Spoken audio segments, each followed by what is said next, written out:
There are plenty of ways to get on Twitter these days, the web, your cell phone, even your Xbox. Well, at Canada's Personal Computer Museum, they figured out a way to send tweets using a computer that was state-of-the-art in 1980.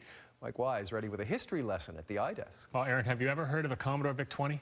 Not a Vic 20, no, but I remember all the kids had Commodore 64s, and I was so jealous of them when I was a kid. I had a Commodore 64, but the one before that was a Vic 20. My cousins had one. I haven't seen one in years, but I saw one today at a museum dedicated to the history of personal computers, and tomorrow it's hoping to make some history by sending out the first official tweet from a machine built 26 years before anyone had ever heard of Twitter.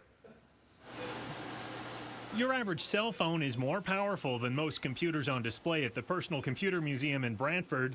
Some phones are more powerful than all of them put together. When I was 16, I started a mini collection, and I had always told my friends, one day I'm going to have a museum.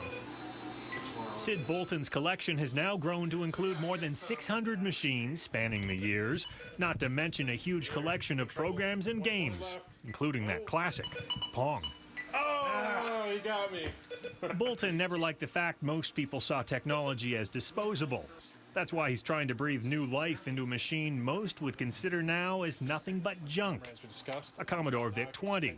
He wrote a program to get it working on Twitter. And I thought it would be very interesting for some people to look back and say, wow, you know, a computer that's 30 years old can still be useful. It can be hard to get an appreciation of just how far computer technology has come, but here's a great example. This is a 1 gig USB key.